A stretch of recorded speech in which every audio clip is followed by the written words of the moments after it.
Բարի օր, շնորհակալ որ եկաք, ես եմ շնորհակալ։ ավանդույթն է ասում, ամեն երկուշաբթի մեր տաղավարից խոսում ենք կարևոր թեմաների մասին եւ այսպես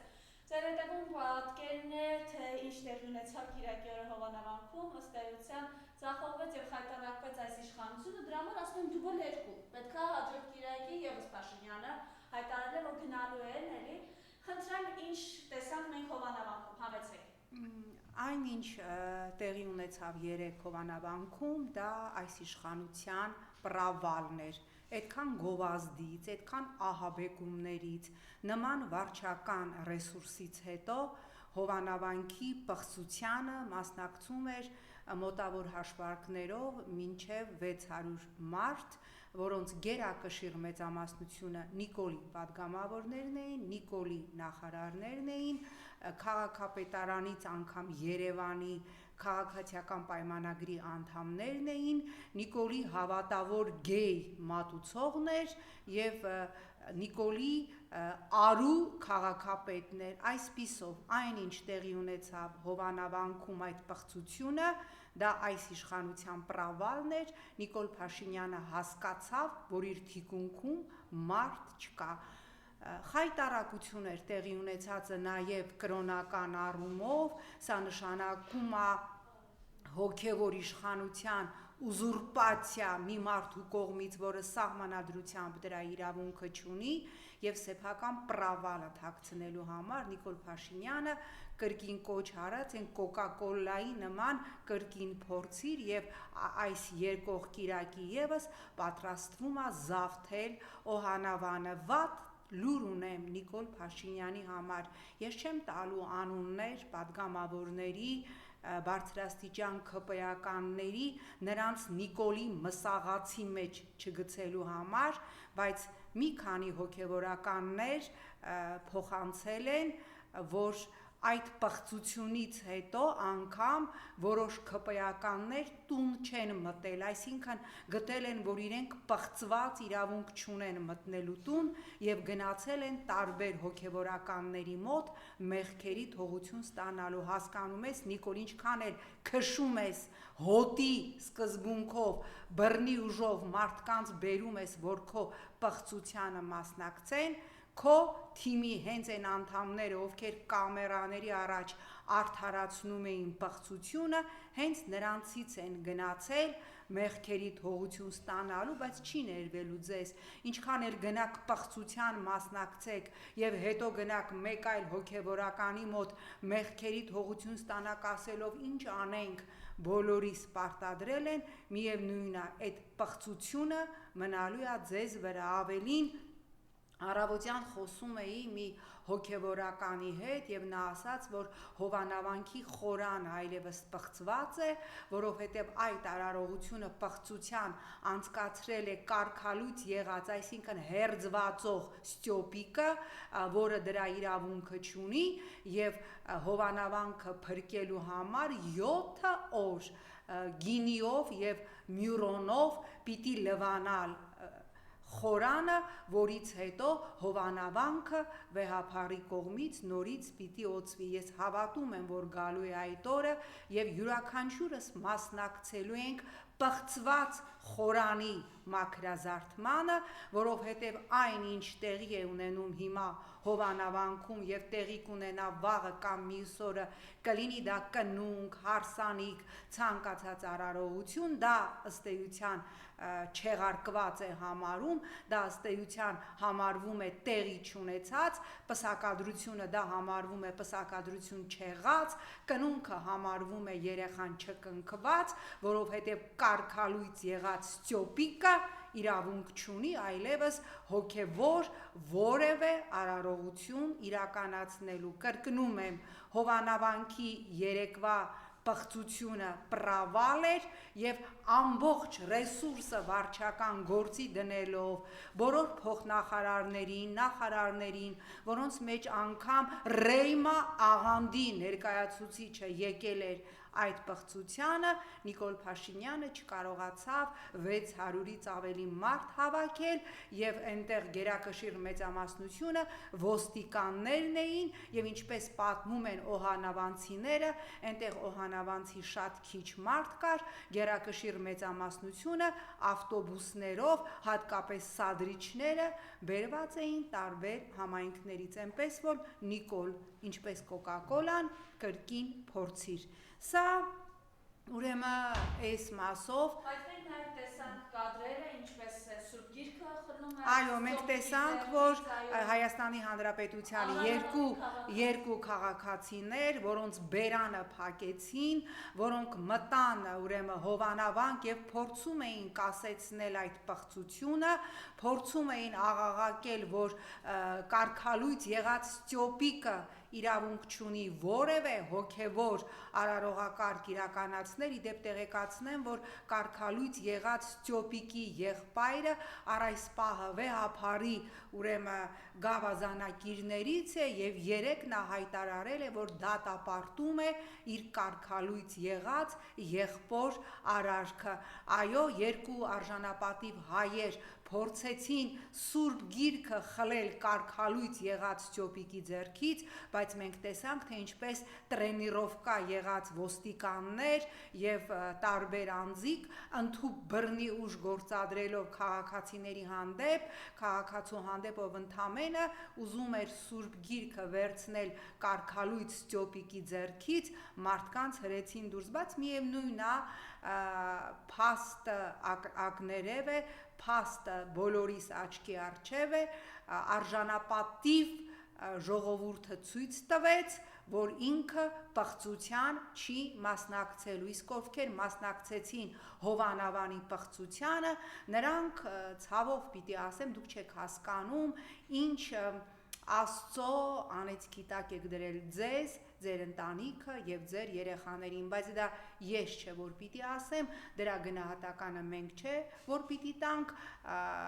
այսպիսի խոսք կա Աստծուց ստանաք եւ այդ պղծության համար բոլորը ցավոք սրտի ստանալու եք Աստծուց եւ ես խնդրում եմ Աստծուն, որ ստանաք դուք, ոչ թե ձեր երեխաները, որոնք մեղավոր չեն, որ դուք հանուն Նիկոլի պատրաստ եք ցանկացած պղծության մասնակցել։ Ինչ այլոց, քանի որ հիշատակեցիք, որ քաղաքացուն բերանը փակում դուրս է հանում եկեղեցու,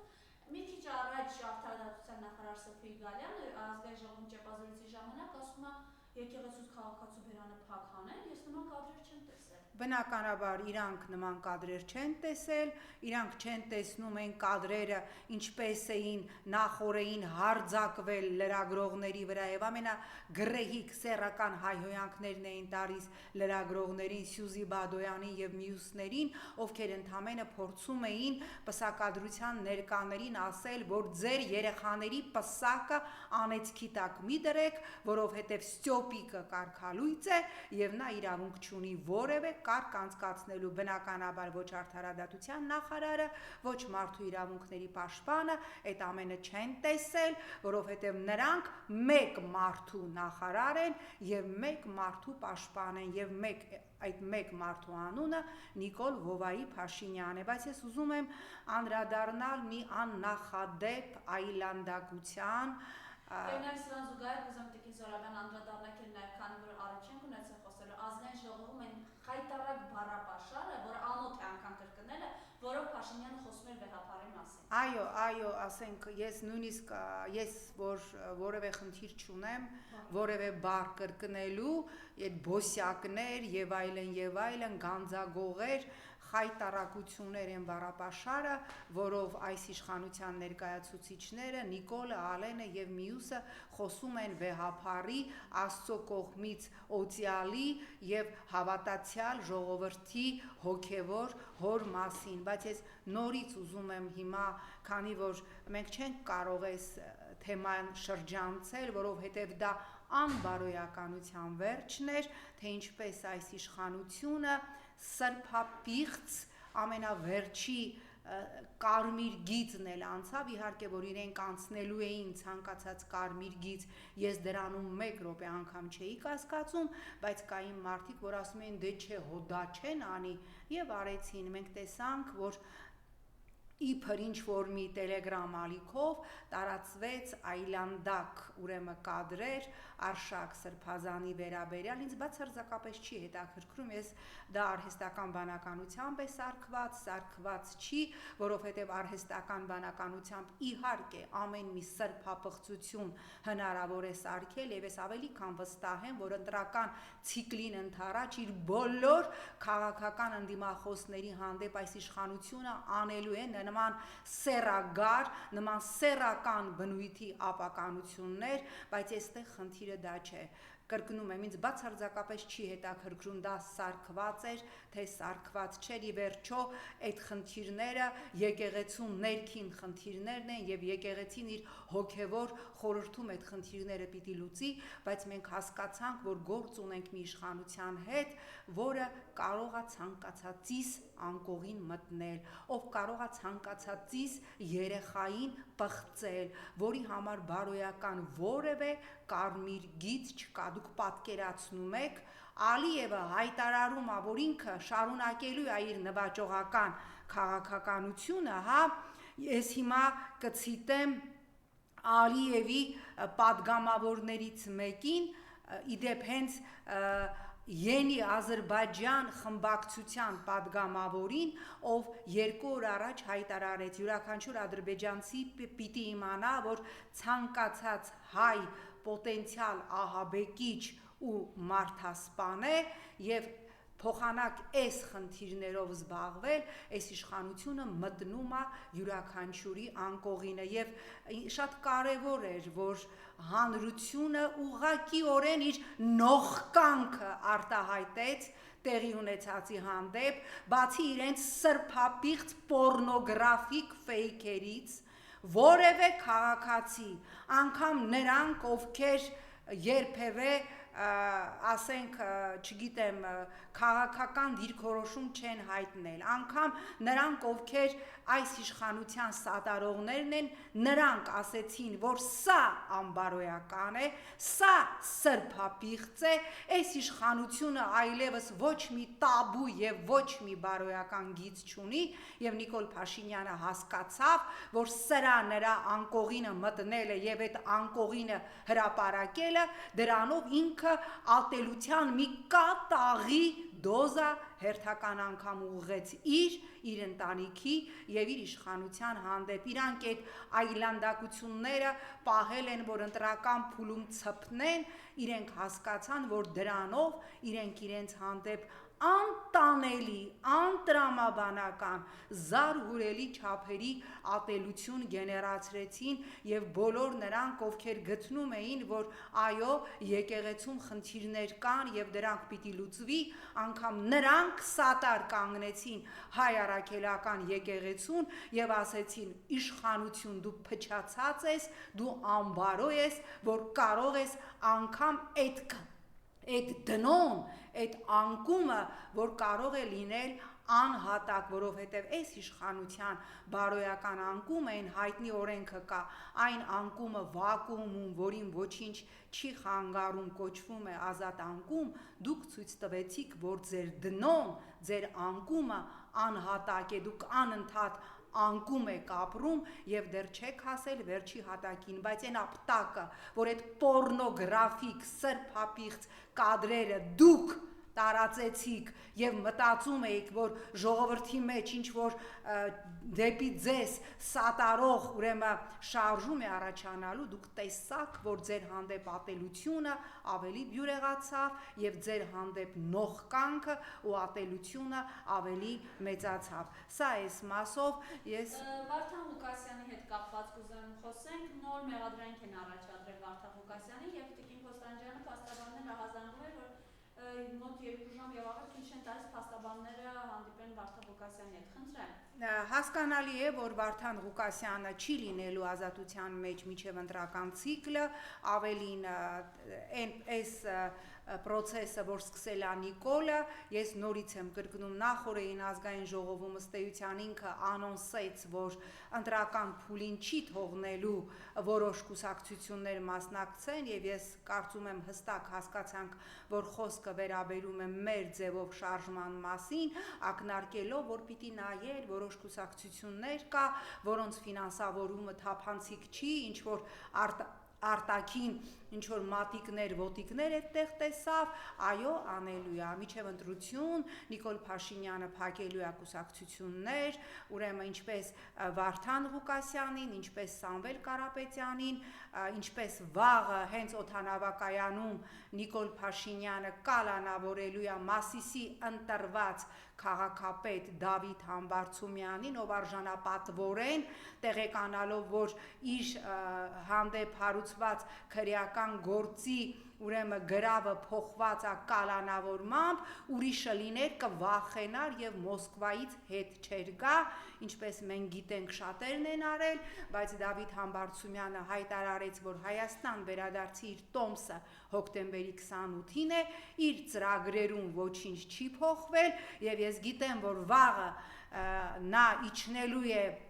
Մոսկվա, Երևան չվերթով Զվարթնոց օդանավակայան եւ հենց այդտեղ իրեն կալանավորելու են եւ տանելու են եւ ես գիտեմ, որ վաղը ժամը 18:00-ին բազմաթիվ քաղաքացիներ լինելու են Զվարթնոց օդանավակայանում իրենց աջակցությունը հայտնելու արժանապատիվ համայնքապետին Դավիթ Համբարձումյանին, ով հստակ ասեց գալու եմ, գնալու եմ կալանավորման եւ մենք բոլորս ես էլ բերթից պայքարելու ենք այս ռեժիմի դեմ, բայց ես հիմա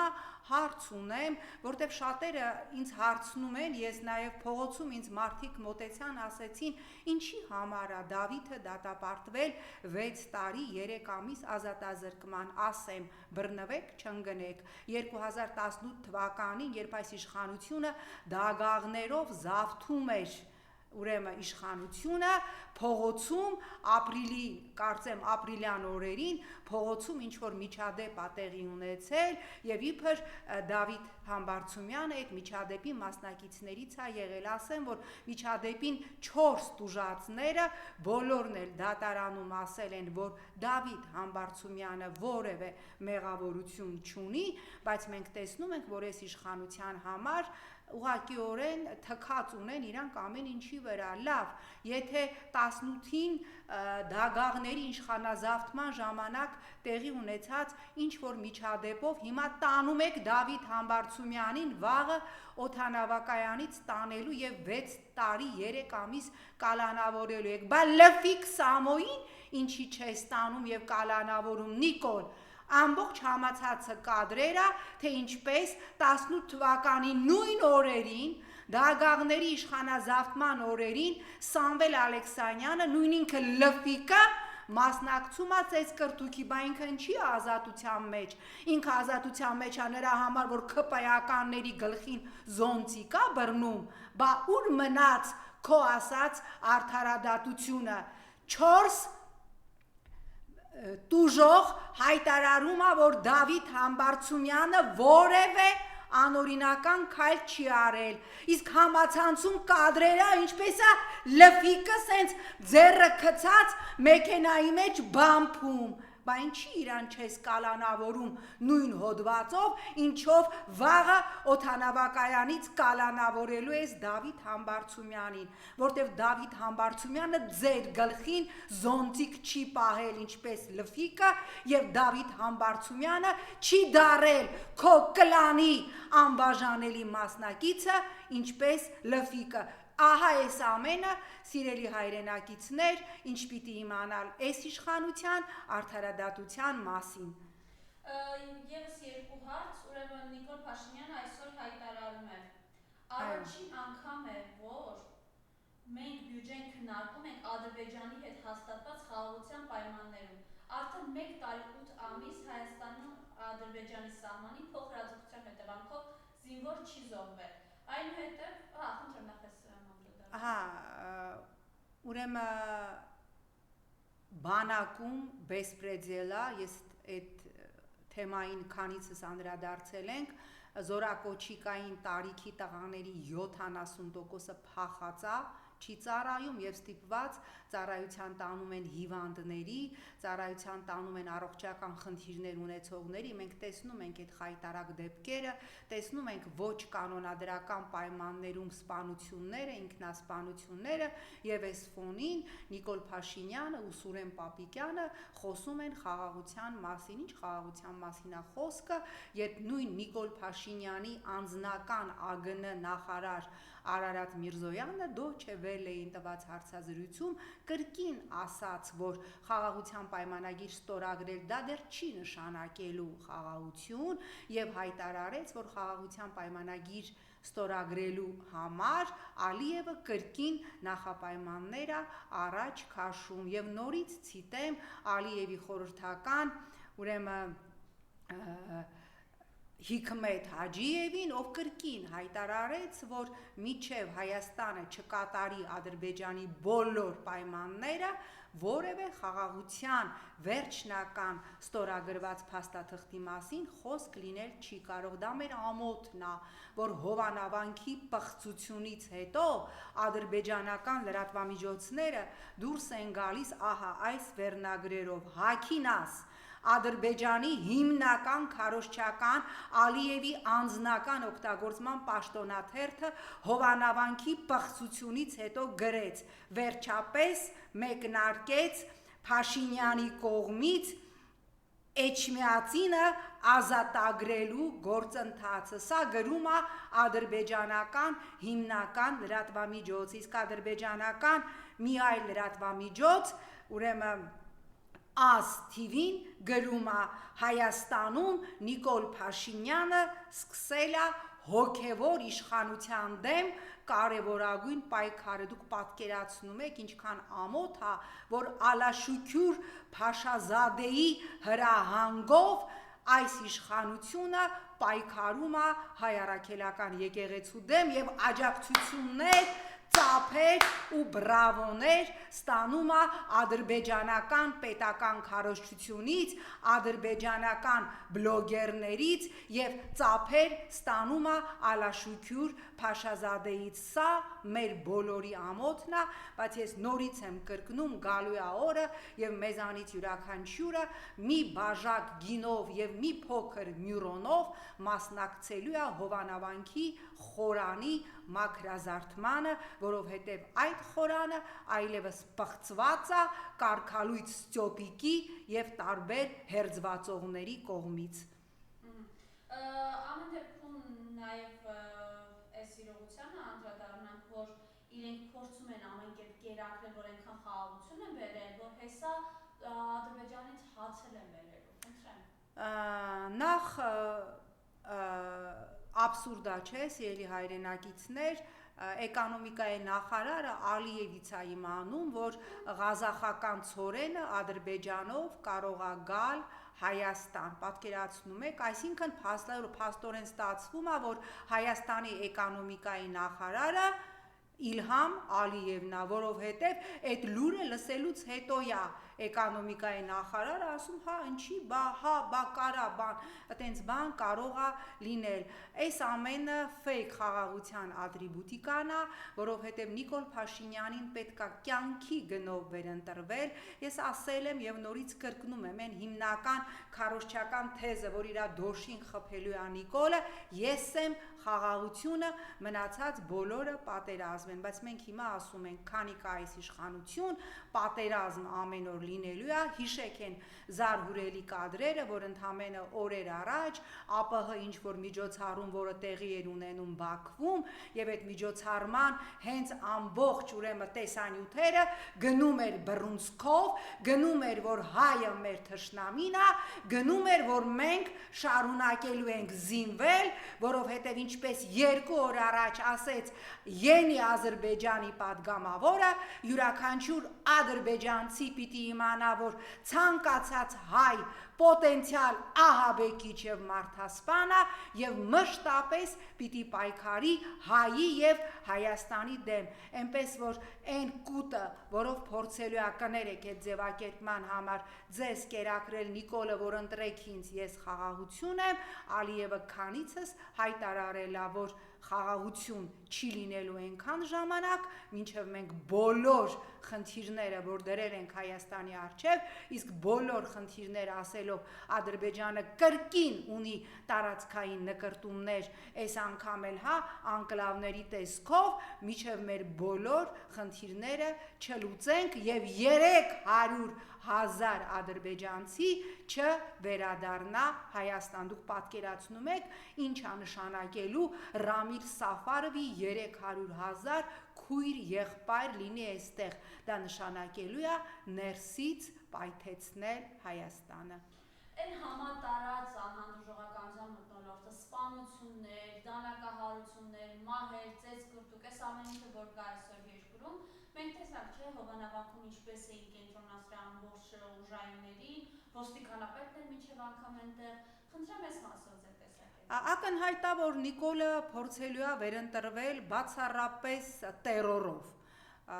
Ես դրա համար եմ ասում, որ ընդդիմադիր ճակատը ոչ թե պիտի թիթեռ նկարելով զբաղվի, այլ պիտի հասկանա, որ այս իշխանությունը իրականում չունի ժողովրդի վստահություն։ Այս իշխանության հենարանը կարմիր, սև, առանժվի եւ յոթնագույն բերետավորներն են, բայց ցանկացած պահի, երբ որ նրանք տեսնեն ժողովրդի իրական ընդվզում, 1 րոպեում կանգնելու են ժողովրդի կողքը։ Ուստի եւ հարգարժան ընդդիմադիրներ, դադարեցրեք թիթեռ նկարել, դադարեցրեք անիմաստ հանրահավաքներ եւ ոչինչ չասող հանրահավաքներ արեք, ձևակերպեք 1 օրակարգ, օր առաջ հեռացնել այս իշխանությանը, որովհետև եթե Նիկոլը հասավ 26-ի հունիսի 7-ի հերթական ընտրության, նա միանշանակ քարտ բլանշ ունի Արևմուտքից, Ադրբեջանից եւ Թուրքիայից, ինչպես նաև ունի Ռուսաստանի տոտալ լռությունը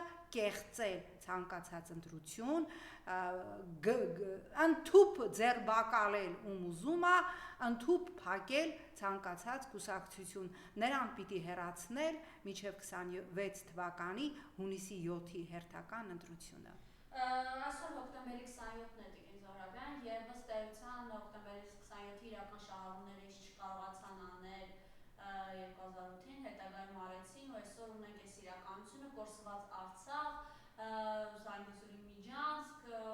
մահեր, զոհեր, Այո, նրանք ովքեր կանգնած էին հոկտեմբերի 27-ի հետևում, նրանց նպատակը ահա այսպիսի թուրքա հպատակ Հայաստան ունենալն էր, ինչը մենք հիմա տեսնում ենք, որ այս իշխանությունը իրականացնում է շատ, գիտեք, ցավալի է, մենք բացել էի 3 Աստվածաշունչը, բացել էի 3 սուրբ գրքերը եւ նորից կարդում էի Սոդոմ Գոմորը եւ մենք հասկանում ենք, որ մենք հենց հիմա, հենց այս պահին Սոդոմ Գոմորի մեջ ենք ապրում, բայց ելք կա եւ ելքը ընդդիմության համախմբումն է եւ ելքը ընդդիմության իրար տակ չփորելն է եւ ելքը մեր միասնականությունն է, որտեղ բոլոր հարցումները ցույց են տալիս, որ հարցվածներից 10-ից 8-ը ատում է այս ռեժիմը, իսկ դա իրական ռեսուրս է, մեկը չփորձի ժողովրդին մեղադրել, մենք տեսանք, թե ինչպես 3-ի պատասխան Հովանավանքի պղծության Հայաստանի բոլոր եկեղեցիները լեփլեցուն էին, ես ինքս պատարագին մասնակցել եմ Աբովյան փողոցում, Սուրբ Աննա եկեղեցում եւ այնտեղ ներսում ու դրսում շատ ավելի մարդ կար, քան Հովանավանքի պղծության բերվածները, այնպես որ որևէ մեկը ժողովրդին չմեղադրի, մեզ պետք է ուժեղ, պինդ, վստահելի ընդդիմադիր առաջնորդություն։ Իմիջիալես մի քիչ առաջ մեր գործընկեր Աննին գրառում էր արել, որ մանկապարտեզներից մեկից երեխան դուրս է եկել եւ կորել է, թե Զովունու դպրոցից առաջին դասարանի երեխան դուրս է եկել կորել է, ամբողջ գյուղը ման է գալիս, իսկ տարածքում մի ոստիկան էլ չկա, Փառք Աստծո երեխան գտնվել է, բայց միայն երեխայի գտնվելուց հետո են ոստիկանները ժամանել։ Դե բնական է, որտեղ մենք տեսնում ենք, որ Նիկոլ Փաշինյանը ուր գնում է, բաղնիկ, տուալետ, չիփս ուտելու, պիցա ուտելու, Հովանավանքի պղծությանը մասնակցելու, Հայաստանի Հանրապետության ողջ գունավոր բերետները այնտեղ են լինում եւ դրա համար է Հայաստանում 10 անգամ աճել 18 թվականից այս կողմ ծանր հանցագործությունների թիվը եւ դրա համար 18-ից այս կողմ 220,000 հանցագործություն տեղի ունեցել եւ դրա համար ամեն օր սպանություն, ամեն օր գնդակահարություն, ամեն օր դանակահարություն չկա ոստիկան, որովհետեւ ոստիկանները զբաղված են Նիկոլի կորտեժի կողքերից վազելու, չկան քննիչներ, որովհետեւ ամեն մի ընդդիմադիրի գործ քննում է 55-ից 60 քննիչ, օրինակ Սամվել Կարապետյանին, օրինակ Սրբազանների գործը, դրա համար այս սպանությունները, նարկոտիկը, դանակահարությունները Հայաստանը դարձրել են Կոլումբիայի ու Սիցիլիայի ֆուլ մրցակիցը։ Եվ ստացա, երբ Փաշինյանը խոսում է, որ սահմանի զոհեր չկան, զոհերը երկրից ներսում են։ Իհարկե։ Գնդակահարվում է Իհարկե։ համայնքապետը։ Իհարկե, ինչի մասին է խոսքը, զոհերը երկրի ներսում են ամեն օր, մենք տեսնում ենք զոհեր, ամեն օր մենք տեսնում ենք դժբախտ պատահարներ, ամեն օր մենք տեսնում ենք ինքնասպանությունների թիվը զարհուրելի է եւ նայում ես վիճակագրություն ինքնասպանությունների, ինքնասպանվողների գերակշիռ մեծամասնությունը ակտիվ տարիքի տղամարդիկ են եւ երբ որ բացում ես պատմությունները կամ գումար են խաղում, չեն կարողանում ինքնասպան լինում կամ նարկոտիկ, բա այս նարկոտիկի դեմ պայքարը ով է տանելու, բա այս շահումով խաղերի, այս այլանդակ, այս կազինոների ու շահումով խաղերի դեմ պայքարը ով է տանելու, որ ընտանիքներ են քանդվում եւ երիտասարդներ են ինքնասպան լինում, սա է ապագական, սա է ժողովրդավարությունը, չէ՞ սա անդունդա, որը մենք անպայմանորեն կասեցնելու ենք։ Եվ ամփոփելով Տիկին Զոհրաբյան, քանի որ դուք իրեն գիտեք, այո, ինչ է եղել, չի բավարարվել երեկվա այդ ոչ, ինչ է անելու գալեկ Կիրակի։ Անելու է ամեն ինչ, ես Նիկոլ Փաշինյանին լավ գիտեմ, նույնիսկ եթե ինքը գիտի, որ ինքը անում է խայտարակ բան, նույնիսկ եթե անգամ ինքը գիտի, որ ինքը գնալու է պրավալի, նույնիսկ անգամ ինքը գիտի, որ իր հետ կործանման տանելու է մի սեգմենտ հասարակության, մի ողջ ժողովուրդ, մի ողջ երկիր, ինքը մոլագարի նման գնալու է եւ անելու է, Նիկոլին քիչ քննարկենք, ինքը իր մտքերի մոլագարն է, պարզապես իր ձեռքը պիտի բռներ ժողովրդի հետ միասին։ Ես եմ շնորհակալ։ Եվ Տիկին Զոհրաբյան, Սասուն Միքայելյանն էր եռաբլուրում, եւ ինչ ասում, եթե Վազգենը ողջ լիներ, Ղարաբաղի հետ չէր լինի, այն ինչ եղավ, ու նաեւ իր խոսքում ասում է, եկեղեցին գոնե մեզ ուղի մենք ենք ուղում, խնդրեմ։ Յա, Սասուն, այդ քեզ ինչ եղավ, որ դուրս ես եկել Նիկոլ Փաշինյանի դեմ, բա Նիկոլ Փաշինյանն ասում էր Արցախը 91 թվականի Ալմատիի հռչակագրով է հանձնված, բա չես վախում մի հատ էլ Նիկոլը քեզ բամփի նրա համար, որ ըստ էության հայտարարում ես, որ Նիկոլն է հանձնել Արցախը։ Այո, ճիշտ ես անում, դու ես հանձնել Նիկոլի հետ միասին Արցախը, դու հանկարծ մենակ Նիկոլի ջեբը չգցես։ Բայց նաև ասում է, որ հարց են տալիս ինչու ասած Արցախը Հայաստանը եղավ, ճշմարիտ դե հիմա մարդը մի բան ասած։ Դե գիտեք, ասում եմ, Արցախը հանձնել ես դու, Սասուն Միքայելյան, Նիկոլի եւ քո ռեժիմի հետ միասին եւ ճիշտ ես ասում, որ եթե Վազգենը լիներ կամ ձեր աղետաբեր իշխանությունը չլիներ եւ շարունակվեր են բանակցային process-ը, որը տարվում էր, այո, Արցախի իրավական կարգավիճակը որոշվելու էր իրավական ուժ ունեցող հանրաքվեով եւ Արցախը չէր լինելու Ադրբեջան։ Շնորհակալ